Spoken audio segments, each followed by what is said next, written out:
السلام علیکم۔ Crime stories میں جو کہانی میں آپ کو سنا رہی ہوں اس کا عنوان ہے رتن کمار کی روپا، اور یہ اس کا دوسرا اور آخری حصہ ہے۔ اس کے مصنف ہیں انسپکٹر احمد یار خان۔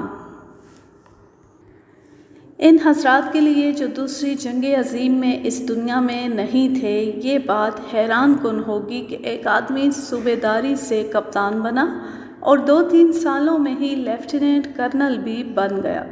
یہ کوئی عجیب بات نہیں۔ جنگ عظیم میں فوج کئی گنا زیادہ ہو گئی تھی اور اسی رفتار سے مر بھی رہی تھی، اس لیے افسروں کی بہت کمی واقع ہو گئی تھی۔ انگریزوں نے ہندوستانی فوج میں یہ کمی اس طرح پوری کی تھی کہ تعلیم یافتہ صوبے داروں کو کپتانی دے دی تھی، پھر ان کی قابلیت اور اپنی ضرورت کے مطابق انہیں اگلے عہدے وقت سے پہلے دے دیے تھے۔ انگریز اتنا بے وقوف نہیں تھا، اس نے یہ فیصلہ پہلے ہی کر لیا تھا کہ جنگ ختم ہونے کے بعد ان سب کو ریٹائر کر دے گا، اور یہ عہدے اس انداز سے دیے گئے تھے کہ انہیں جنگ ختم ہوتے ہی پہلے یا زیادہ سے زیادہ دوسرے عہدے تک واپس آ جانا تھا۔ کرم سنگھ کو بھی اسی طرح ترقی ملی تھی۔ وہ دراصل ایجوکیشن کور کا تھا اور ایک انفینٹری بٹالین میں ایجوکیشن کے شعبے میں تھا۔ یہ بھی معلوم ہوا تھا کہ قابل اور ذہین آدمی تھا۔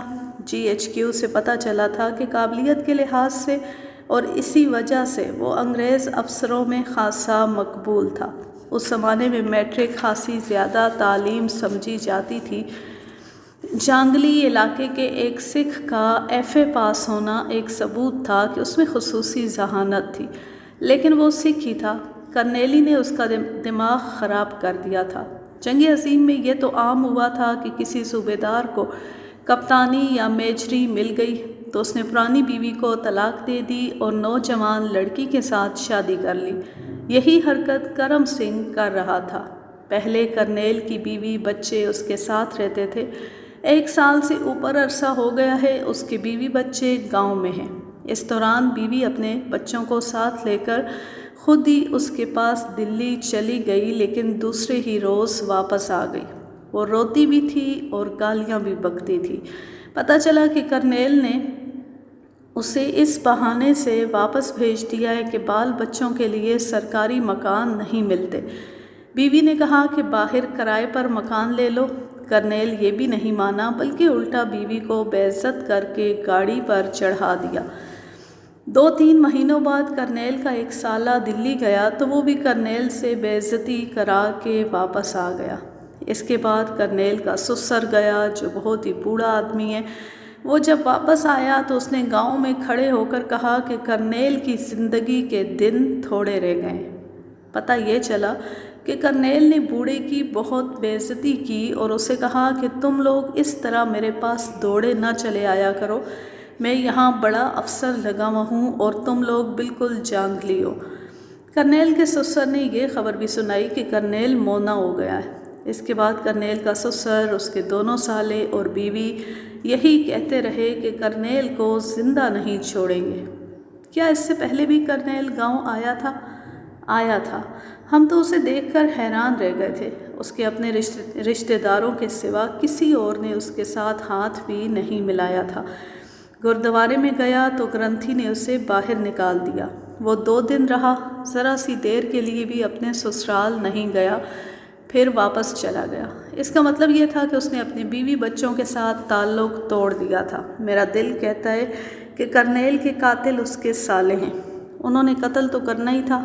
ایک سالہ اور پھر سسر اس کے پاس گئے تو اس نے ان کی آؤ بھگت کرنے کی بجائے بے عزتی کر کے باہر نکال دیا۔ تھانے دار نے گاؤں کے 2-3 معزز بزرگوں کو بلایا اور ان سے کرم سنگھ کے متعلق پوچھا۔ انہوں نے بھی وہی باتیں بتائیں جو نمبردار بتا چکا تھا، بلکہ کچھ زیادہ ہی بتائیں۔ اس سے تھانے دار اس نتیجے پر پہنچا کہ قتل کی وجہ موجود ہے اور وجہ یہی ہو سکتی ہے۔ اس نے کرم سنگھ کے سسر سالوں اور اس کی بیوی کو بلا کر بٹھا لیا۔ پہلے اس کی بیوی کو بلایا، وہ ادھیڑ عمر عورت تھی۔ تھانے دار نے خاص طور پر دیکھا کہ اس عورت کی آنکھیں خشک تھیں اور چہرے پر ماتم کا ہلکا سا بھی تاثر نہیں تھا۔ تمہارے خاوند کے مرنے کا بہت افسوس ہے۔ تجھے ہوگا، میری تو جوتی کو بھی افسوس نہیں۔ یہ سال پہلے مر جاتا تو اور اچھا ہوتا۔ افسوس تو ہوتا ہی ہے سردارنی، بیچارہ بہن کی شادی کرنے آیا تھا۔ شادی کرنے نہیں، وہ مرنے آیا تھا۔ شادی کیسی؟ اس کی یہ بہن کئی شادیاں کرا چکی تھی، اب اس نے ڈولی میں بیٹھنا تھا۔ تمہارا کیا خیال ہے، کرنیل کا قاتل کون ہے؟ یہ بھی کوئی پوچھنے والی بات ہے؟ اسے اپنی سگی بہن نے قتل کروایا ہے۔ بہن نے سارے گاؤں کو سنایا تھا کہ وہ کرتارے کے گھر جائے گی، اور اگر اس کے ساتھ زبردستی کی گئی تو زبردستی کرنے والا زندہ نہیں رہے گا۔ بہن نے کرنیل کو کرتارے سے مروایا ہے۔ تھانے دار کو یہ بتایا گیا تھا کہ کرم سنگھ باہر مہمانوں میں تھا، جب ایک آدمی جس نے اپنے سر پر چادر لے رکھی تھی اس کے پاس آیا اور اس کے کان میں کچھ کہا۔ پھر وہ آدمی چلا گیا اور کرم سنگھ 2-4 منٹ بعد اس کے پیچھے گیا تھا۔ صرف 2 آدمیوں نے اس آدمی کو دیکھا تھا۔ دونوں سے تھانے دار نے پوچھا تھا اور دونوں نے یہ کہا تھا کہ انہیں کوئی شک نہیں ہوا تھا، اس لیے انہوں نے اس آدمی کو اچھی طرح نہیں دیکھا تھا۔ اس کا آدھا چہرہ چادر میں چھپا ہوا تھا۔ اس عورت یعنی مقتول کی بیوہ سے یہ توقع نہیں رکھی جا سکتی تھی کہ وہ فوراً بتا دیتی کہ اس کے خاوند کو اس کے بھائیوں نے گولی ماری ہے۔ اس نے تو انکار کرنا تھا اور پولیس کی توجہ کسی اور طرف کرنی تھی۔ اس کے دل میں چھپے ہوئے بھید کی مشق لینا تھانے دار کی عقل، ذہانت اور تجربے کا کام تھا۔ اس نے اس عورت کے ساتھ سوال و جواب کا سلسلہ شروع کر دیا۔ اس نے مجھے صاف کہہ دیا تھا کہ میرا تیرا تعلق ختم ہے۔ وہ کہتا تھا کہ صوبیداری تک تو ٹھیک تھا، لیکن کرنیل بن کر میں جانگلی عورت کو اپنے ساتھ نہیں رکھ سکتا۔ اس نے کہا تھا کہ مجھ سے زمین لے لو، جتنی کہو گی اتنی تمہارے نام کر دوں گا۔ میں نے کہا تھا کہ تم نے میری قیمت بہت تھوڑی لگائی ہے، مجھے زمین کا اور روپے پیسے کا لالچ نہیں۔ میں کہتی ہوں یہ میرا اور میرے بچوں کا گھر ہے، مجھے 2 وقت روٹی دے دیا کرو، گھر کو نہ اجاڑو۔ کرنیل نے یہ سمجھ لیا کہ میں اس کے قدموں میں لیٹ گئی ہوں اور اس نے میری بے عزتی کر ڈالی اور زبردستی گاڑی پر چڑھا کر واپس بھیج دیا۔ اس عورت نے جو بیان دیا وہ نمبردار کے بیان کی تصدیق تھی۔ اس نے کچھ بھی نہ چھپایا۔ وہ کرنیل کو گالیاں دیتی بولتی جاتی تھی۔ اس نے ذرا سا بھی شک نہ کیا کہ تھانے دار اس پر یا اس کے بھائیوں پر قتل کا شک کر رہا ہے۔ اس کی باتیں کوئی بچہ سنتا تو وہ بھی کہتا کہ اسی نے اپنے خاوند کو گولی ماری ہے۔ اس کے بعد تھانے دار نے مقتول کے سسر کو بلایا۔ وہ جس طرح دلی مقتول کے پاس گیا تھا اور مقتول نے اس کے ساتھ جو سلوک کیا تھا وہ اس نے تفصیل سے سنایا۔ وہ بھی غصے میں بات کرتا تھا اور کہتا تھا کہ کرنیل نے اپنے گناہوں کی سزا پا لی ہے۔ ایک تو اس نے سر اور چہرے کے بال صاف کر کے اپنے مذہب کی بے ادبی کی، اور دوسرا گناہ یہ کیا کہ اس نے اپنے بیوی بچوں کو اجاڑا۔ پھر تھانے دار نے مقتول کے 2 سالوں سے پوچھ گچھ کی، وہ تو اور بھی زیادہ غصے میں تھے۔ اب میری بات غور سے سن لو۔ سچی بات ہے کہ تمہاری طرح میں بھی خوش ہوں کہ کرنیل مارا گیا ہے۔ اس نے اپنے بچوں کا بھی خیال نہ کیا۔ میری ایک بات مانو، اگر اسے تم نے گولی ماری ہے تو بتا دو، تمہیں بچانا میرا کام ہے، بری کرا لوں گا۔ نہیں، ہم نے اسے قتل نہیں کیا۔ میں نے اور میرے بھائی نے پکا ارادہ کیا ہوا تھا کہ کرنیل کو مار ڈالیں گے، لیکن ابھی نہیں۔ ہم ایک اور موقع کے انتظار میں تھے۔ میں دلی گیا اور کرنیل سے پوچھا تھا کہ ہماری بہن کو بساؤ گے یا نہیں۔ اس نے جواب دیا تھا کہ بہن کو اپنے گھر رکھو، میں خرچہ دیتا رہوں گا۔ میں نے اسے کہا کہ بہن کو اگر ہم اپنے گھر رکھیں گے تو خرچہ تم سے نہیں لیں گے، تم خرچہ بھیجو گے تو وہ ہم تمہارے منہ پر ماریں گے۔ اس پر اس نے مجھے بہت برے الفاظ کہے۔ میں نے اسے کہا کرنیلا سوچ لے، ہماری بہن اور اس کے بچوں کو اجاڑے گا تو سمجھ لے کہ دنیا سے تیرا دانا پانی اٹھ گیا ہے۔ یہ کہہ کر میں واپس آ گیا۔ وہ کون سا موقع آنا تھا جس کا تم انتظار کر رہے تھے؟ کرنیل نے دوسری شادی کرنی تھی۔ پہلے تو ہم نے ادھر ادھر نظر رکھی کہ وہ اسی علاقے سے کسی جوان لڑکی کا رشتہ ڈھونڈے گا، لیکن وہ ادھر نہیں آیا۔ ہمارے گاؤں کا ایک صوبیدار چھٹی پر آیا تھا، وہ میرا دوست ہے۔ میں نے اس کے ساتھ بات کی کہ کرنیل ہماری بہن کو اجاڑ رہا ہے، تو اس نے کہا کہ وہ ضرور کسی جوان لڑکی کے ساتھ شادی کرے گا اور دلی میں اسے کوئی لڑکی مل گئی ہوگی۔ صوبیدار نے یہ بھی کہا کہ دلی جیسے بڑے شہروں میں ہندوؤں اور سکھوں کی لڑکیاں بہت آزاد ہو گئی ہیں اور وہ فوجی افسروں کے ساتھ دوستی لگا لیتی ہیں۔ میں نے صوبیدار سے پوچھا کہ میں اس شادی کو کس طرح روک سکتا ہوں۔ اس نے کہا کہ تم نہیں روک سکتے، وہ کرنیل ہے، جو چاہے کر سکتا ہے۔ دلی جا کر یہ معلوم کر سکتے ہو کہ کرنیل نے شادی کر لی ہے یا ابھی نہیں کی۔ صوبیدار نے مجھے ایک طریقہ اور ایک راستہ سمجھا دیا۔ میں کچھ دن بعد پھر دلی چلا گیا۔ ایک سکھ لیفٹیننٹ لڑکا مل گیا، اسے اپنی رام کہانی سنائی۔ وہ لیفٹیننٹ لڑکا سا تھا، اسے کرنیل پر غصہ آ گیا۔ کہنے لگا کہ انہیں میجری اور کرنیلی مل جاتی ہے تو اپنی عمر کو بھی نہیں دیکھتے اور جوان لڑکیوں کو پھانس لیتے ہیں۔ اس نے مجھے کہا کہ میں اسے دوسرے دن ملوں۔ میں نے ایک رات گردوارے میں گزاری اور دوسرے دن اس لیفٹیننٹ سے پھر ملا۔ اس نے مجھے ایک رات اور ٹھہرنے کو کہا۔ میں نے دوسری رات بھی گردوارے میں گزاری اور اگلے دن سکھ لیفٹیننٹ نے مجھے خبر دی کہ کرنیل ایک ہندو لڑکی کے چکر میں آیا ہوا ہے۔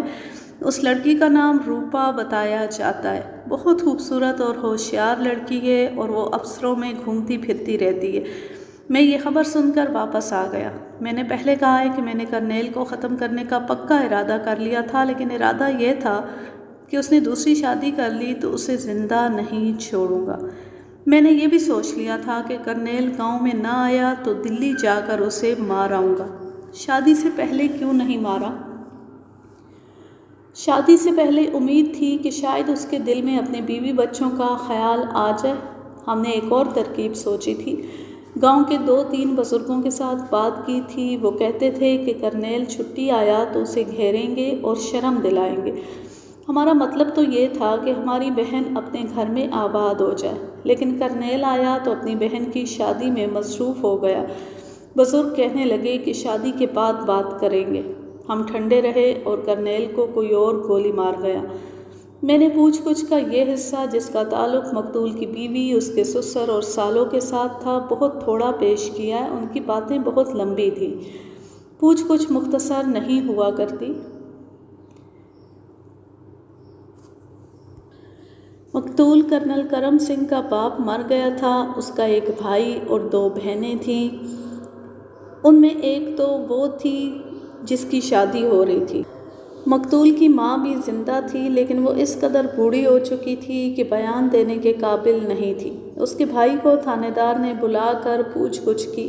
تھانے دار جی، آپ تفتیش بند کر دیں، ہم خود قاتل کو ڈھونڈ لیں گے، اسے سزائے موت دے دیں گے، آپ لمبے چکروں میں پڑے ہوئے ہیں، تفتیش میں ایسی باتیں کوئی مطلب نہیں رکھتی۔ تھانے دار نے اسے کہا کہ وہ اسے کچھ بتائے، کسی پر شک ہے تو اس کا نام بتائے۔ میرا شک کرنیل کے سالوں پر ہے۔ کیوں؟ شک کی وجہ کیا ہے؟ خود سوچو جی، وہ کرنیل تھا، انگریز افسروں میں اٹھتا بیٹھتا تھا، کیا یہ اجڑ بیوی اس کے ساتھ اچھی لگتی؟ اور پھر دلی تو بادشاہوں کا شہر ہے، وہاں کرنیل کے ساتھ تعلیم والی، عقل والی اور شکل والی عورت ہونی چاہیے۔ کیا کرنیل نے شادی کے لیے کوئی لڑکی دیکھی تھی یا اس نے دوسری شادی کر لی تھی؟ نہیں، اس نے مجھے بتایا تھا کہ وہ جلد ہی دلی کی ایک لڑکی کے ساتھ شادی کر لے گا۔ میں یہ بتانا بھی ضروری سمجھتا ہوں کہ کرنیل کے سالوں نے مجھے کہا تھا کہ کرنیل کو سمجھا لو ورنہ ساری عمر اس کو ڈھونڈتے رہو گے۔ سنا ہے کرتارا بھی دھمکیاں دیتا رہا ہے، وہ شاید تمہاری بہن کے ساتھ شادی کرنا چاہتا تھا۔ یہ ٹھیک ہے، لیکن کرنیل نہیں مانتا تھا۔ تم مانتے تھے، گھر کے باقی فرد مانتے تھے، سب کرتارے پر خوش تھے۔ کرنیل بڑا بھائی تھا، اس نے آ کر جواب دے دیا، کہتا تھا کرتارا ٹھیک آدمی نہیں۔ تمہاری بہن تو کرتارے کو ٹھیک آدمی سمجھتی تھی۔ کیا یہ سچ ہے کہ تمہاری بہن بنتو نے کئی بار کہا تھا کہ اس کی ڈولی صرف کرتارا لے کر جائے گا، کوئی اور آیا تو؟ اس نے کہا تھا، اور اس نے کرنیل سے اپنی ہڈیاں توڑوا لی تھیں۔ ان دنوں کرنیل گھر آیا ہوا تھا۔ کرتارے کو پتہ چلا ہوگا؟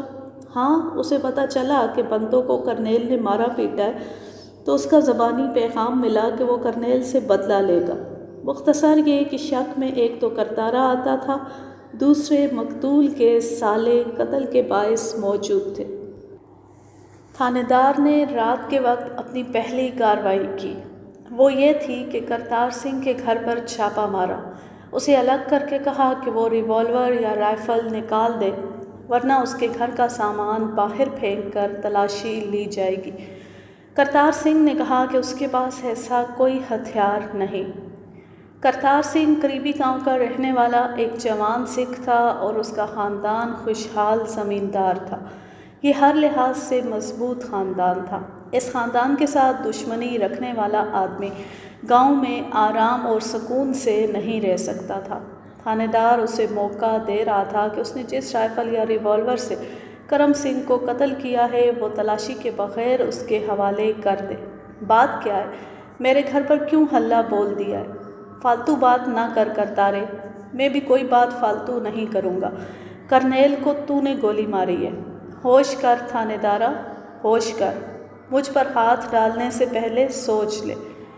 میں نے سوچ کر بات کی ہے کرتارے، میری تیرے ساتھ کوئی دشمنی نہیں، کسی شہادت پر آیا ہوں۔ خود مان لے اور ہتھیار خود ہی نکال دے، پھر میں تجھے بری ہونے کا راستہ دکھا دوں گا۔ اگر میں نے خود ہتھیار برآمد کیا اور تمہارا جرم کورٹ میں ثابت ہو گیا تو پھانسی سے نیچے نہیں رہنے دوں گا، سیدھا تختے پر جائے گا تو۔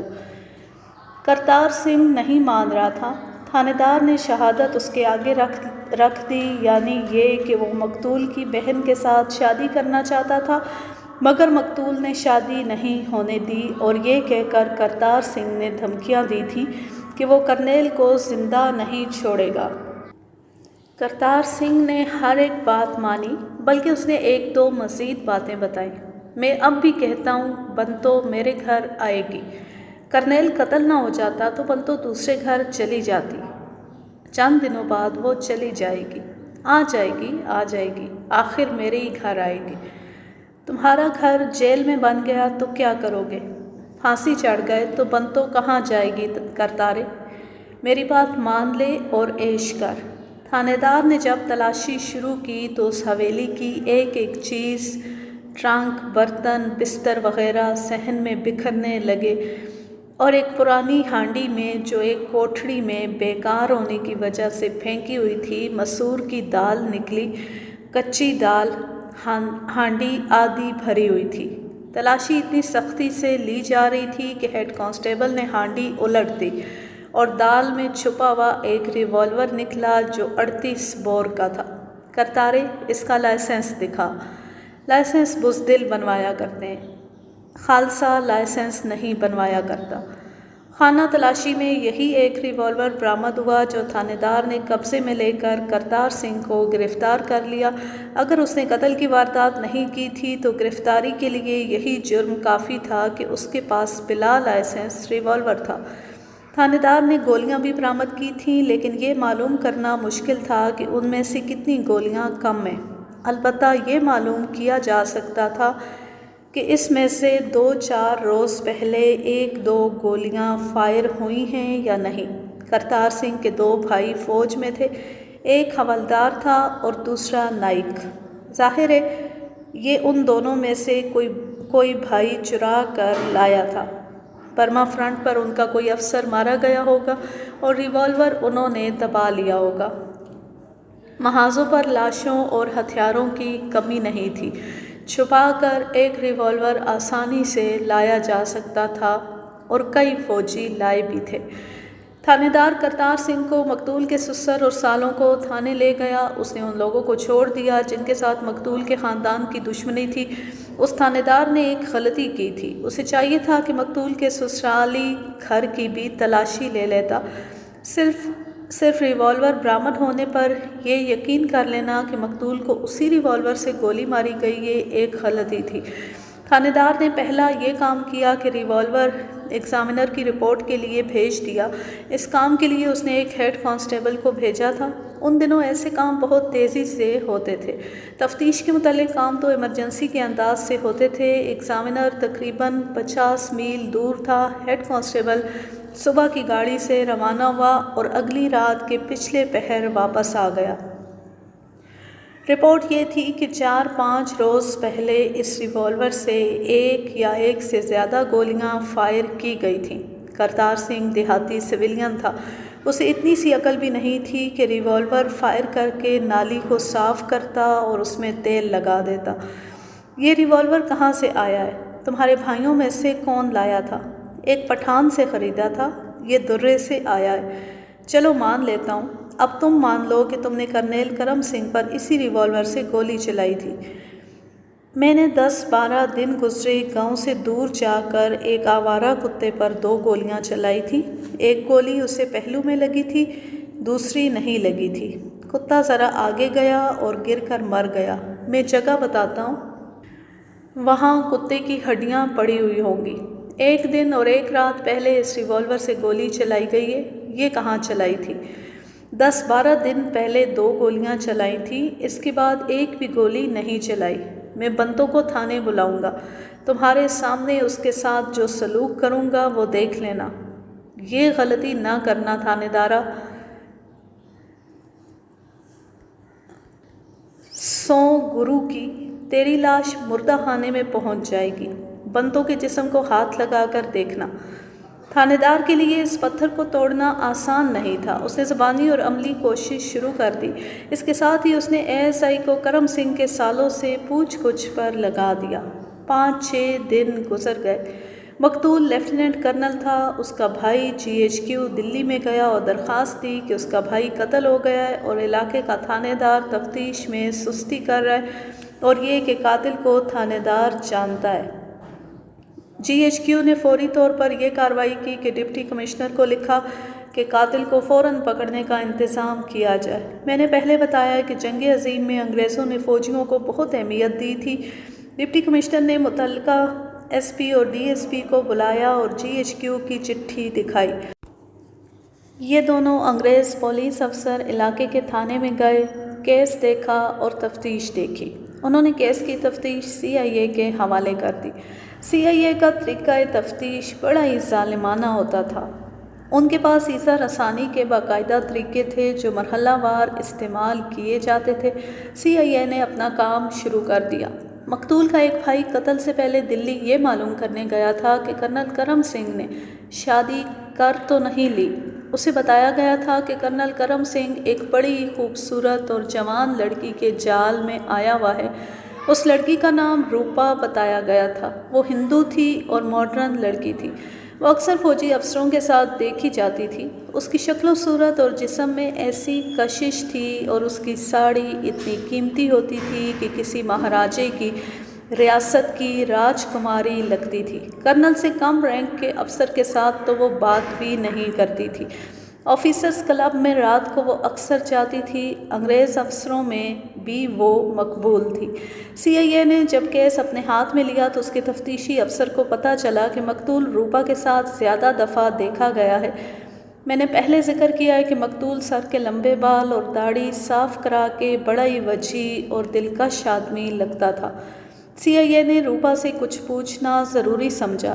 دلی آ کر CIA کو پتہ چلا کہ روپا پر ملٹری انٹیلیجنس اور اسپیشل برانچ کی نظر ہے۔ میں اس وقت اسپیشل برانچ میں تھا۔ روپا کے متعلق کچھ شک ہو گیا تھا اور روز بروز وہ پراسرار لڑکی بنتی جا رہی تھی۔ اب میں کرنل کرم سنگھ کے قتل سے پہلے کے واقعات سناؤں گا جن کا تعلق روپا کے ساتھ تھا۔ روپا اچانک دلی میں آفیسرز کلب میں نمودار ہوئی اور 1-2 دنوں میں کرنل کرم سنگھ کے ساتھ بے تکلف ہو گئی۔ اس سے 8-10 دن پہلے کرم سنگھ نے سر کے بالوں اور داڑھی کا صفایا کیا تھا۔ کرم سنگھ تو اس پر مر مٹا تھا۔ روپا بھی جیسے کرم سنگھ کو دل دے بیٹھی ہو، حالانکہ کرم سنگھ کی عمر 40 سال کے لگ بھگ تھی اور روپا 22-23 سال کی تھی۔ جنگ عظیم میں انگریزی حکومت کو روپے پیسے کی ضرورت تھی جس کی فراہمی کے لیے حکومت نے وار فنڈ کھول دیا تھا۔ بڑے بڑے جاگیردار، تاجر، نواب اور مہاراجے وار فنڈ میں چندہ دینے لگے۔ یہ لوگ انگریزوں کے پروردہ تھے۔ وہ انگریزی حکومت کو خوش کرنے کے لیے بہت زیادہ چندہ دیتے تھے۔ چندے کے عوض وہ حکومت سے کچھ مراعات حاصل کر لیتے تھے۔ پھر یہ سلسلہ چل نکلا۔ کہ جو امیر کبیر آدمی زیادہ چندہ دیتا تھا وہ اپنے 1-2 بیٹوں کو فوج میں بغیر کسی امتحان کے کمیشن دلا دیتا تھا۔ یہ نوجوان لیفٹیننٹ بن کر یونٹوں میں جاتے تھے تو افسر کم اور شہزادے زیادہ ہوتے تھے۔ وہ جنگ کا زمانہ تھا، یونٹیں محاذوں پر بھی بھیجی جاتی تھیں۔ ان افسروں کے باپ اور زیادہ چندہ دے کر اپنے بیٹوں کو ہیڈ کوارٹروں میں لگوا دیتے تھے۔ اس طرح وہ جنگ میں جانے سے بچ جاتے تھے۔ GHQ میں ایسا ہی ایک کیپٹن تھا جو ایک جاگیردار کا بیٹا تھا۔ وہ مسلمان تھا اور وار فنڈ کی بدولت افسر بنا تھا۔ چونکہ انٹیلیجنس اور پولیس کی اسپیشل برانچ سائے کی طرح روپا کے ساتھ لگی ہوئی تھی، اس لیے پتہ چلتا رہتا تھا کہ وہ کہاں کہاں اور کس کس کے ساتھ جاتی ہے۔ اس کیپٹن کا نام ابراہیم تھا۔ اس کی عمر 25-26 سال تھی، رنگ گورا، قد لمبا اور جسم گٹھا ہوا، مردانہ حسن کا نمونہ تھا۔ معلوم ہوا کہ روپا اس کے ساتھ گھومتی پھرتی ہے، لیکن اتنا نہیں جتنا وہ کرنل کرم سنگھ کے ساتھ رہتی تھی۔ کیپٹن ابراہیم کے ساتھ وہ ایک یورپی ہوٹل میں جاتی تھی، اس کے ساتھ شملہ بھی گئی تھی اور 4-5 روز وہ دونوں وہیں رہے تھے۔ کیپٹن ابراہیم GHQ کی اسی ڈائریکٹوریٹ کے ایک دفتر میں کام کرتا تھا جس میں کرنل کرم سنگھ تھا۔ پتہ چلا کہ کرنل کرم سنگھ اور کیپٹن ابراہیم آپس میں کھچے رہتے ہیں۔ کرم سنگھ چونکہ کرنل تھا اس لیے وہ کیپٹن ابراہیم کو ڈانٹ ڈپٹ کرتا رہتا تھا۔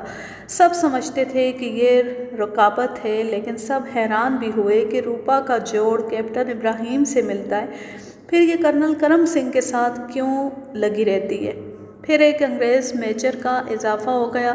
اضافے سے مراد ہے روپا کے دوستوں میں اضافہ۔ یہ میجر بھی GHQ کی اسی ڈائریکٹوریٹ میں تھا جس میں کرم سنگھ اور کیپٹن ابراہیم تھے۔ روپا نے پھر بھی کیپٹن ابراہیم سے ملنا نہ چھوڑا۔ 8-10 روز بعد کیپٹن ابراہیم کو GHQ سے نکال کر اس کی یونٹ میں بھیج دیا گیا۔ اتفاق سے اس کی یونٹ دلی میں تھی۔ وہ روپا سے ملتا رہا۔ انہیں پہلے کی طرح کسی باغ میں، کسی ہوٹل میں، جمنا کے کنارے اور 2 اور جگہوں پر دیکھا گیا۔ شام کے بعد روپا کرنل کرم سنگھ کے ساتھ یا انگریز میجر کے ساتھ ہوتی تھی۔ کرنل کرم سنگھ چھٹی چلا گیا اور پھر اطلاع آئی کہ وہ قتل ہو گیا۔ اگر وہ دلی میں قتل ہوتا تو کہا جا سکتا تھا کہ وہ روپا کی وجہ سے قتل ہوا ہے، لیکن گاؤں میں قتل ہونے کا باعث کچھ اور تھا، اس میں بھی روپا کا نام آتا تھا۔ کرم سنگھ کا ایک سالہ دلی سے معلوم کر گیا تھا کہ روپا نام کی ایک ہندو لڑکی ہے جس کے ساتھ کرم سنگھ شادی کرنا چاہتا ہے اور اس وجہ سے اپنی پرانی بیوی کو چھوڑ رہا ہے، لیکن ابھی ثابت نہیں ہو رہا تھا کہ کرم سنگھ کو اس کے سالوں نے قتل کیا۔ CIA زور لگا رہی تھی۔ روپا ملٹری انٹیلیجنس اور اسپیشل پولیس کی نگرانی میں تھی۔ ملٹری انٹیلیجنس اس نتیجے پر پہنچی کہ روپا پراسرار اور مشکوک لڑکی ہے، لہٰذا ضروری ہو گیا کہ اس کے گھر تک پہنچا جائے۔ کسی جاسوس کو پکڑنے کے سلسلے میں 1-2 باتیں سن لیں۔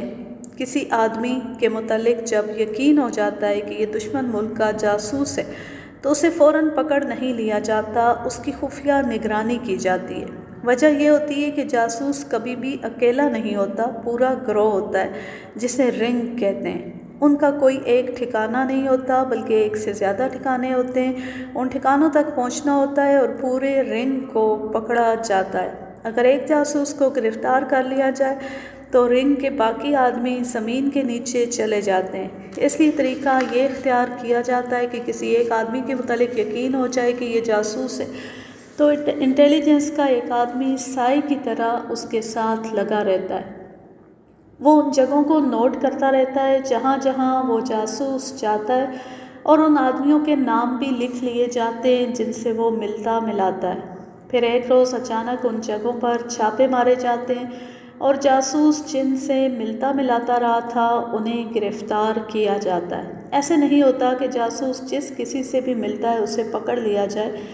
یہ انٹیلیجنس یا پولیس کی اسپیشل برانچ کے لوگوں کی ذہانت پر منحصر ہوتا ہے کہ وہ صحیح لوگوں کو پکڑیں۔ روپا بھی کچھ عرصہ ایسی خفیہ نگرانی میں رہی۔ آخر یہ شک پختہ ہو گیا کہ یہ لڑکی جاسوس ہے، اور اگر جاسوس نہیں تو بھی یہ لڑکی خطرناک ہے۔ اس کے ٹھکانے تک پہنچنے کے لیے ملٹری انٹیلیجنس کے ایک میجر کو مامور کیا گیا۔ وہ میجر اشتیاق تھا۔ میجر اشتیاق کے ساتھ میری ایک اتفاقیہ ملاقات ہوئی تو مجھے یہ نہیں بتایا گیا تھا کہ اس میجر کا تعلق ملٹری انٹیلیجنس کے ساتھ ہے۔ وہ جتنا خوبرو تھا اتنی ہی خوبصورت باتیں کرتا تھا۔ اگر یہ نہ کہا جاتا کہ یہ میجر اشتیاق صاحب ہیں تو میں یہ سمجھتا کہ یہ فلموں کا ہیرو ہے اور یہ بڑا ہی کامیاب اور مقبول ہیرو ہوگا۔ وہ جس انداز سے باتیں کرتا تھا اس انداز میں ایسا تاثر تھا کہ سننے والا اس کا گرویدہ ہو جاتا تھا۔ اس کے جانے کے بعد اسپیشل برانچ کے ایک پولیس انسپکٹر نے مجھے بتایا تھا کہ وہ ملٹری انٹیلیجنس میں نے اپنی رائے یہ دی کہ بڑا ہی قابل اور کامیاب افسر ہوگا۔ بعد میں مجھے جو تفصیلات معلوم ہوئی ان کے مطابق یہ داستان یوں آگے چلتی ہے کہ ایک روز میجر اشتیاق اس مکان تک روپا کے پیچھے گیا جس میں وہ داخل ہوئی تھی۔ اگلے روز اس نے اپنے ایک آدمی کو چھابڑی والے کے روپ میں اس گلی میں بھیجا۔ اس آدمی نے میجر اشتیاق کو اطلاع دی کہ دوسرے دن روپا اس مکان سے نکلی تھی۔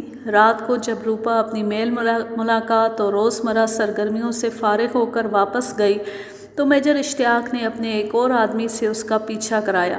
رات کو اس آدمی نے اطلاع دی کہ روپا اسی مکان میں داخل ہوئی تھی۔ شک تو یہیں سے پختہ ہو گیا کہ روپا شہزادی یا راج کماری سی لگتی تھی، لیکن جس مکان میں وہ جاتی اور رہتی تھی وہ ایک گلی میں متوسط طبقے کا مکان تھا۔ اگلی شام میجر اشتیاق اسی گلی کے سرے پر جا کھڑا ہوا۔ وہاں سے سڑک شروع ہوتی تھی۔ روپا اس مکان سے نکلی اور جب سڑک پر آئی تو میجر اشتیاق اس کے راستے میں آ گیا۔ فرمائیے، مجھ سے کچھ کہنا ہے؟ ہاں روپا، میں تمہارے لیے ہی یہاں کھڑا تھا۔ میرا خیال ہے آپ مجھے غلط سمجھ رہے ہیں۔ میں ذرا بات صاف کر دوں تو زیادہ بہتر ہے۔ فوجی افسر عورتوں کو پسند کرتے ہیں اور اس قسم کی عورتوں کے پیچھے پھرتے رہتے ہیں۔ میں ان عورتوں میں سے نہیں۔ بہرحال میں آپ کی مشکور ہوں کہ آپ نے مجھے اس قابل سمجھا، لیکن آپ فوجی تو نہیں۔ مجھے آپ کی ڈیل ڈول سے شک ہوا تھا کہ آپ فوجی افسر ہوں گے۔ روپا، میجر اشتیاق نے اس کی آنکھوں میں آنکھیں ڈال کر کہا، تمہیں آج شام کچھ وقت میرے ساتھ گزارنا ہوگا۔ میں جانتا ہوں تم کون ہو اور میں یہ بھی جانتا ہوں کہ تم کیا کر رہی ہو۔ میں تمہیں بہت بڑے خطرے سے بچانے کی کوشش میں ہوں۔ میں خود تمہارا ہم خیال ہوں۔ اگر مجھے ٹالنے کی کوشش کرو گی تو تم تصور نہیں کر سکتی کہ تمہارا انجام کیسا بھیانک ہوگا۔ اسے دھمکی نہ سمجھنا۔ میرے ساتھ چلو، پہلے میری پوری بات سن لو۔ ظاہر ہے میجر اشتیاق نے اتنی سی بات پر ہی روپا کو اپنے ساتھ چلنے پر آمادہ نہیں کر لیا ہوگا۔ اس نے اپنی زبان کا بہت سا جادو چلایا ہوگا۔ یہ میں پہلے ہی بتا چکا ہوں کہ میجر اشتیاق کی زبان میں جادو کا اثر تھا۔ اس نے مجھ جیسے پتھر آدمی کو بھی 5 منٹ میں اپنا گرویدہ بنا لیا تھا۔ مختصر یہ کہ روپا اس کے ساتھ چل پڑی اور وہ کناٹ پیلس کے ایک ہوٹل میں جا بیٹھے۔ ہوٹل کے مالک کو معلوم تھا کہ میجر اشتیاق انٹیلیجنس کا آدمی ہے۔ ہوٹل کا مالک خود انگریزوں کا پٹھو تھا۔ یہ اونچی قسم کا ہوٹل تھا جس میں غیر ملکی لوگ زیادہ آتے تھے۔ ہوٹل چھوٹا سا تھا جس میں صرف ڈائننگ ہال تھا، یعنی یہ رہائش کے لیے نہیں تھا۔ یوں کہہ لیں کہ یہ ایک چھوٹا سا ریسٹورینٹ تھا۔ اس کے مالک نے میجر اشتیاق کو فیملی کیبن میں بٹھایا اور اس سے پوچھے بغیر کافی اور دیگر لوازمات بھیج دیے۔ میں نے تمہیں غلط نہیں سمجھا روپا، اب تم بھی مجھے غلط نہ سمجھنا۔ اگر مجھے غلط سمجھو گی تو تمہیں بتا چکا ہوں کہ بہت برے انجام کو پہنچو گی۔ تم جاسوس ہو۔ روپا نے چونک کر اس کے منہ کی طرف دیکھا اور اس کے چہرے پر گھبراہٹ کے آثار نمایاں طور پر نظر آ گئے۔ اگر میں کہوں کہ آپ غلط کہتے ہیں تو یہ کوئی نئی بات نہیں ہوگی۔ میں تم سے یہ توقع رکھتا ہی نہیں تھا کہ تم فوراً اقرار کر لو گی۔ میں تمہیں صرف یہ بتانا چاہتا ہوں کہ تم ملٹری انٹیلیجنس اور سول پولیس کی نظر میں نہیں بلکہ ان کے جال میں آ چکی ہو۔ مجھے ایک بات تو بتائیں، آپ کو میرے ساتھ اتنی ہمدردی کیوں پیدا ہو گئی ہے؟ اور یہ بھی بتائیں کہ میں اگر کسی جال میں آ گئی ہوں تو آپ مجھے اس میں سے کس طرح نکالیں گے؟ ایک بات سن لو کہ مجھے دھوکے میں رکھ کر اب تم انٹیلیجنس کی حوالات میں ہی جاؤ گی، اپنے ٹھکانے پر نہیں پہنچ سکو گی۔ یوں سمجھو کہ تم حراست میں ہو اور میں فوجی افسر ہوں۔ میں نے سوچا تھا کہ مجھے اپنی رجمنٹ کے ساتھ برما فرنٹ پر بھیجیں گے تو میں وہاں سے بھگوڑا ہو کر جاپانیوں کے پاس چلا جاؤں گا اور انڈین نیشنل آرمی میں شامل ہو جاؤں گا۔ میری رجمنٹ آگے تو چلی گئی، لیکن مجھے ایک اور ڈیوٹی پر یہیں رہنے دیا گیا۔ میں نے سوچا کہ ہندوستان میں ہی رہ کر میں بہت سے کام کر سکتا ہوں۔ بڑی مشکل سے مجھے 2 آدمی ملے جو جاپانیوں کے لیے جاسوسی کر رہے ہیں۔ انہوں نے مجھ پر اعتبار کر لیا اور میری خدمات کو قبول کر لیا۔ میں نے ہندوستان کی آزادی کے لیے جو کام کیا ہے وہ تم ساری عمر نہیں کر سکتی، لیکن یہ کام کرنے کے لیے تمہاری بہت ضرورت ہے۔ ہم تمہیں اپنے ساتھ رکھیں گے۔ میجر اشتیاق نے اپنے بولنے کے خصوصی فن کو کام میں لاتے ہوئے روپا کے دل پر قبضہ کر لیا۔ کہانی کو آگے چلانے سے پہلے میں ان حضرات کو جو جنگ عظیم کے بعد پیدا ہوئے تھے بتانا چاہتا ہوں کہ یہ انڈین نیشنل آرمی کیا تھی۔ میں نے اپنی کسی اور کہانی میں اس کا مختصر سا ذکر کیا ہے۔ ہندوؤں کا ایک بنگالی لیڈر تھا جس کا نام سبھاش چندر بوس تھا۔ وہ کانگریسی لیڈر تھا۔ جب جاپانی فوجیں طوفان کی طرح آئیں اور دیکھتے ہی دیکھتے برما تک قابض ہو گئیں تو جاپان کے لڑاکا بمبار طیاروں نے کلکتہ کی بندرگاہ پر بمباری کی۔ برما سے آگے ہندوستان ہی تھا جس پر جاپانیوں نے حملہ کر کے قبضہ کرنا تھا۔ سبھاش چندر بوس کسی طرح چھپتا چھپاتا جاپانیوں کے پاس پہنچ گیا اور انہیں بتایا کہ وہ ہندوستانی فوج کو اپنے ساتھ ملا سکتے ہیں۔ اس طرح وہ ہندوستان پر بڑی آسانی سے قبضہ کر لیں گے۔ یہ تفصیلات بڑی لمبی ہیں، میں مختصراً بیان کر رہا ہوں۔ جاپانی فوجیں اتنی اچانک اور ایسی تیزی سے آئی تھیں کہ سنگاپور، ملایا اور دیگر جگہوں پر جو ہندوستانی فوج تھی اس نے جاپانیوں کے آگے ہتھیار ڈال دیے تھے۔ ان میں گورا رجمنٹیں بھی تھیں۔ ہندوستانی فوج کی پوری پلٹنیں جاپانیوں کے پاس جنگی قیدی ہو گئی تھیں۔ جاپانیوں نے سبھاش چندر بوس کے ساتھ مذاکرات بلکہ سودا بازی کر کے ہندوستانی جنگی قیدیوں کی ایک فوج بنا لی جسے انڈین نیشنل آرمی کہا گیا۔ ایسے فوجی بھی تھے جنہوں نے اس فوج میں شامل ہونے سے انکار کر دیا۔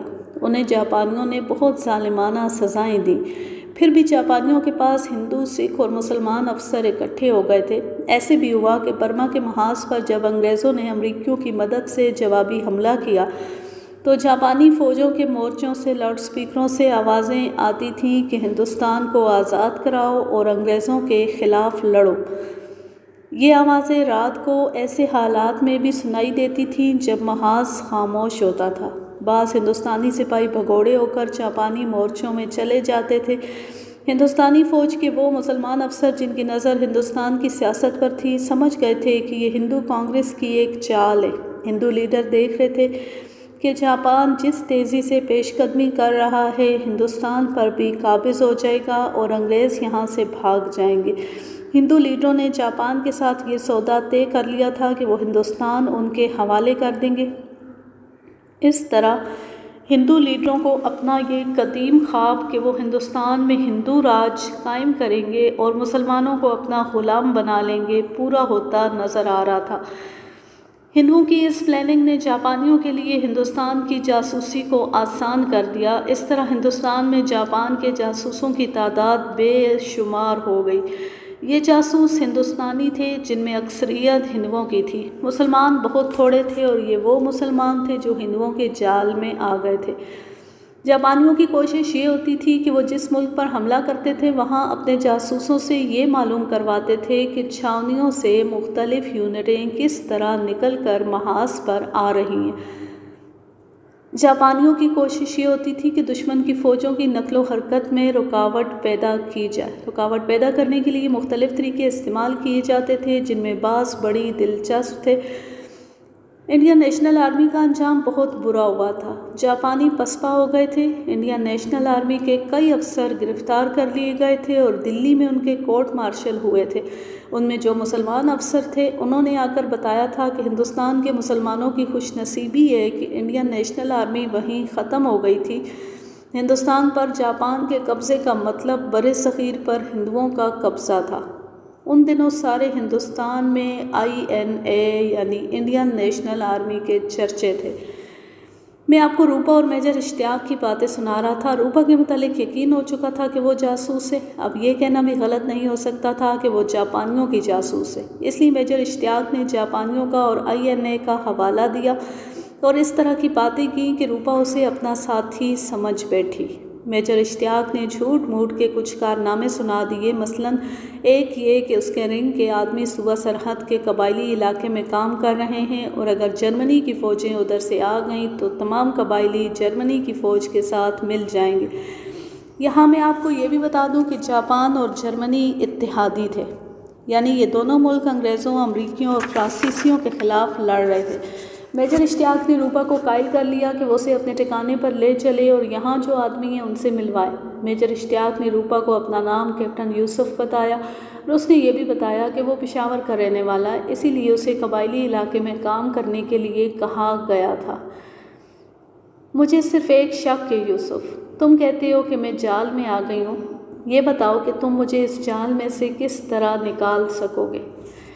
میں تمہارے گھر شوخیہ تو نہیں چل رہا، تم ابھی ناتجربے کار ہو، میں پوری بات تمہارے ساتھیوں کے ساتھ کروں گا۔ صبح تک یہ مکان جس میں تم اپنے ساتھیوں کے ساتھ رہتی ہو خالی ہو چکا ہوگا اور تم سب کسی محفوظ جگہ پر ہوگے۔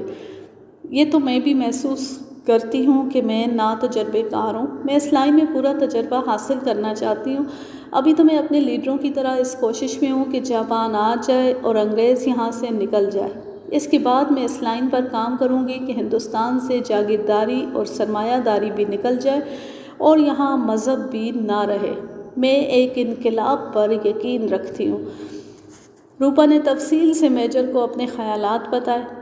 یہ باتیں بعد میں ہوں گی، اس وقت میں تمہیں صرف یہ کہوں گا کہ تم میری ہم خیال ہو، تمہیں تجربے کار بھی بنا دوں گا۔ تمہاری جگہ کوئی تجربے کار لڑکی ہوتی تو وہ GHQ کے افسروں سے بہت کچھ حاصل کر سکتی تھی۔ میں ناکام بھی نہیں ہوئی۔ کرنل کرم سنگھ سے میں نے بڑے کام کی باتیں معلوم کر لی تھیں اور وہ اپنے رنگ لیڈر تک پہنچا بھی دی تھی۔ ابھی یہ باتیں نہ کرو روپا، وقت بہت تھوڑا ہے، تمہیں صبح سے پہلے وہاں سے نکالنا اور کسی محفوظ جگہ پہنچانا ہے۔ وہ دونوں اس ریسٹورنٹ سے نکلے اور تانگے میں بیٹھ کر اس گلی میں جا اترے جس میں روپا کا ٹھکانہ تھا۔ روپا نے دروازے پر دستک دی، ایک آدمی نے دروازہ کھولا۔ روپا میجر اشتیاق کو باہر ٹھہرنے کا اشارہ کر کے اندر چلی گئی اور 5-7 منٹ بعد باہر آئی۔ اس نے میجر اشتیاق کو اندر آنے کا اشارہ کیا۔ وہ روپا کے پیچھے اندر چلا گیا۔ یہ ایک درمیانہ سا مکان تھا جس کا چھوٹا سا صحن تھا۔ صحن کے ارد گرد چاروں طرف برآمدہ تھا، ہر طرف 2 کمرے تھے۔ ایک آدمی نے صحن میں اس کا استقبال کیا۔ یہ ہیں کیپٹن یوسف، تمہیں بتایا ہے کہ یہ اپنے آدمی ہیں، اور یوسف یہ مسٹر چاولہ ہیں، موہن داس چاولہ، اس کمرے میں آ جائیں۔ چاولہ نے ایک کمرے کی طرف اشارہ کر کے کہا۔ وہ آگے آگے چلا۔ میجر اشتیاق اس کے پیچھے پیچھے گیا۔ کمرے کا دروازہ بند تھا۔ چاولہ نے دروازہ کھولا۔ کمرے میں بتی جل رہی تھی۔ چاولہ نے بڑے احترام سے میجر اشتیاق کو کمرے میں داخل ہونے کا اشارہ کیا۔ میجر اشتیاق کمرے میں چلا گیا۔ اچانک چاولہ نے، جو ابھی اشتیاق کے پیچھے تھا، پیچھے سے میجر اشتیاق کو اپنے بازوؤں میں جکڑ لیا۔ 2 آدمی جو شاید کواڑوں کے پیچھے چھپے ہوئے تھے سامنے آ گئے۔ کمرے کا دروازہ بند ہو گیا۔ دونوں نے میجر اشتیاق کے پیٹ میں بڑی زور سے 2 مکے مارے۔ اشتیاق کے ہوش تو اسی میں گم ہو گئے۔ چاولہ نے اسے چھوڑ دیا۔ اشتیاق نے اپنے دونوں ہاتھ پیٹ پر رکھے اور دوہرا ہو گیا۔ اس کی گردن پر اوپر سے ایک ہاتھ اس طرح پڑا جیسے کسی نے لاٹھی ماری ہو۔ وہ اوندے منہ فرش پر گرا۔ پھر میجر اشتیاق کا ایک ہاتھ کوٹ کی اندرونی جیب کی طرف گیا۔ ایک آدمی نے اس کا وہ بازو پکڑ کر پیچھے کھینچا۔ دوسرے آدمی نے اس کے کوٹ کی اندرونی جیب میں ہاتھ ڈالا اور چھوٹے سائز کا وہ ریوالور جو میجر اشتیاق نے جیب میں چھپا رکھا تھا اس نے نکال لیا۔ میجر اشتیاق کو مکے پیٹ میں لگے تھے اور پورے زور سے لگے تھے، اس لیے اس کا سانس صحیح نہیں ہو رہا تھا۔ 2 آدمیوں نے اسے گھسیٹ کر بٹھا دیا اور ریوالور کی نالی اس کے سر کے ساتھ لگا دی۔ تم ملٹری انٹیلیجنس کے آدمی ہو، کہو یہ غلط ہے، پھر دیکھنا یہ گولی تمہاری کھوپڑی سے کس طرح پار ہوتی ہے۔ میں کیوں کہوں گا کہ یہ غلط ہے؟ میں یہ باتیں اس لڑکی کے ساتھ نہیں کر سکتا تھا کیونکہ یہ ناتجربے کار ہے۔ میجر اشتیاق سے اچھی طرح بولا بھی نہیں جا رہا تھا۔ مجھے پانی پلاؤ اور آرام سے بیٹھ کر میری بات سنو۔ اسے پانی پلایا گیا۔ اب بات کرو، تم مسلمان ہو، ہم مسلمان پر اتنی جلدی اعتبار نہیں کریں گے، تم سب جاہل ہو۔ ایک ناتجربے کار لڑکی کو تم نے GHQ کے افسروں کے پیچھے لگا دیا تھا، تم میں اتنی عقل نہیں کہ یہ روزانہ یہاں سے نکلتی تھی اور رات کو یہاں آتی تھی، اور تم اتنا بھی محسوس نہیں کر سکتے کہ روپا جیسی دلکش لڑکی پر بڑے نیک لوگوں کی نظریں بھی اٹھتی ہیں۔ میجر اشتیاق کے منہ پر بڑی زور سے تھپڑ پڑا۔ تم ہمیں ٹریننگ دینے آئے ہو؟ میں کہتا ہوں اپنے آپ کو بچاؤ، میں تمہیں یہاں سے نکالنے کے لیے آیا ہوں، پہلے خود تو نکلو یہاں سے۔ اس کے بعد یہ سلسلہ شروع ہو گیا کہ میجر اشتیاق انہیں قائل کرنے کی کوشش کر رہا تھا کہ وہ بھی انہی کی طرح جاپانیوں کا جاسوس ہے اور ہندوستان کی آزادی کے لیے کام کر رہا ہے، لیکن وہ تینوں آدمی نہیں مان رہے تھے۔ میجر اشتیاق نے انہیں اپنا نام کیپٹن یوسف ہی بتایا اور یہ تسلیم کیا کہ وہ ملٹری انٹیلیجنس میں ہے۔ روپا کو اس کے سامنے نہ لایا گیا۔ چاولہ نے اپنے ایک ساتھی کو پرے لے جا کر کان میں کچھ کہا، وہ آدمی کمرے سے نکل گیا۔ اسے کہاں بھیج جائے؟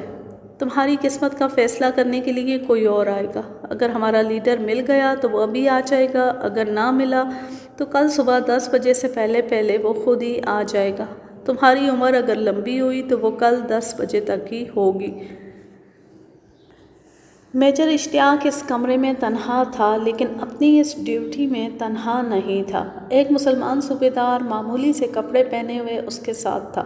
اشتیاق ایسے مشن پر نکلا تھا جس میں یہ صورتحال پیدا ہو سکتی تھی جو ہو گئی تھی، یہ نہیں تو کچھ اور ہو سکتا تھا۔ وہ جب روپا کے ساتھ ریسٹورنٹ میں بیٹھا تھا اس وقت صوبیدار ریسٹورنٹ کے باہر ٹہل رہا تھا۔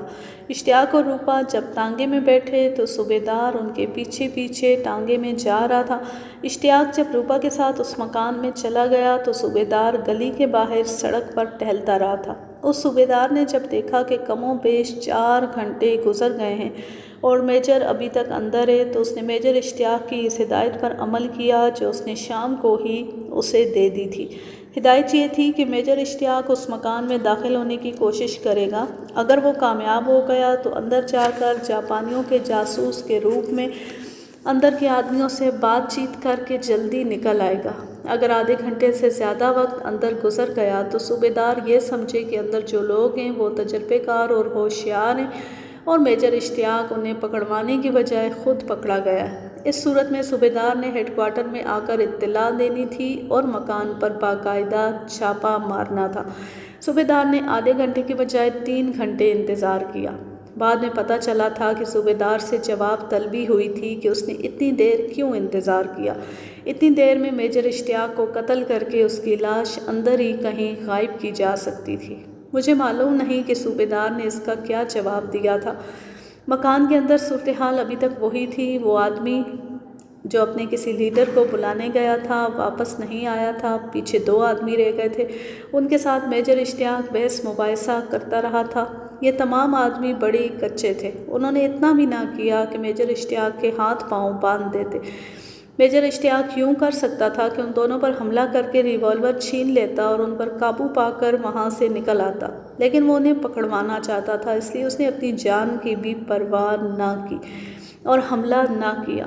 یہ تو اسے امید تھی کہ صوبیدار ہیڈ کوارٹر میں اطلاع دے دے گا، لیکن وہ پریشان ہو رہا تھا کہ ابھی تک باہر سے کوئی کارروائی کیوں نہیں ہوئی۔ وہ دل ہی دل میں صوبیدار کو برا بھلا کہہ رہا تھا۔ آخر دروازے پر دستک ہوئی۔ یہ دستک اتنی زور سے اور اتنی زیادہ ہوئی کہ میجر اشتیاق کو یقین ہو گیا کہ ایسی دستک ان کے ساتھی کی نہیں ہو سکتی۔ دستک جب بار بار ہونے لگی تو چاولہ اور اس کا ساتھی کمرے میں ہی کھڑے کھڑے اس طرف دیکھنے لگے جس طرف باہر کا دروازہ تھا۔ ریوالور چاولہ کے ہاتھ میں تھا۔ روپا بھی دوڑتی ہوئی اسی کمرے میں آ گئی۔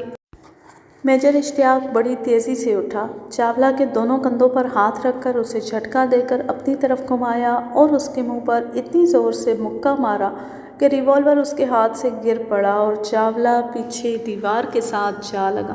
اس کا دوسرا ساتھی فرش پر پڑے ہوئے ریوالور کی طرف لپکا۔ میجر اشتیاق نے اچھل کر اس کے منہ پر اس طرح کک ماری جس طرح فٹ بال کو ماری جاتی ہے۔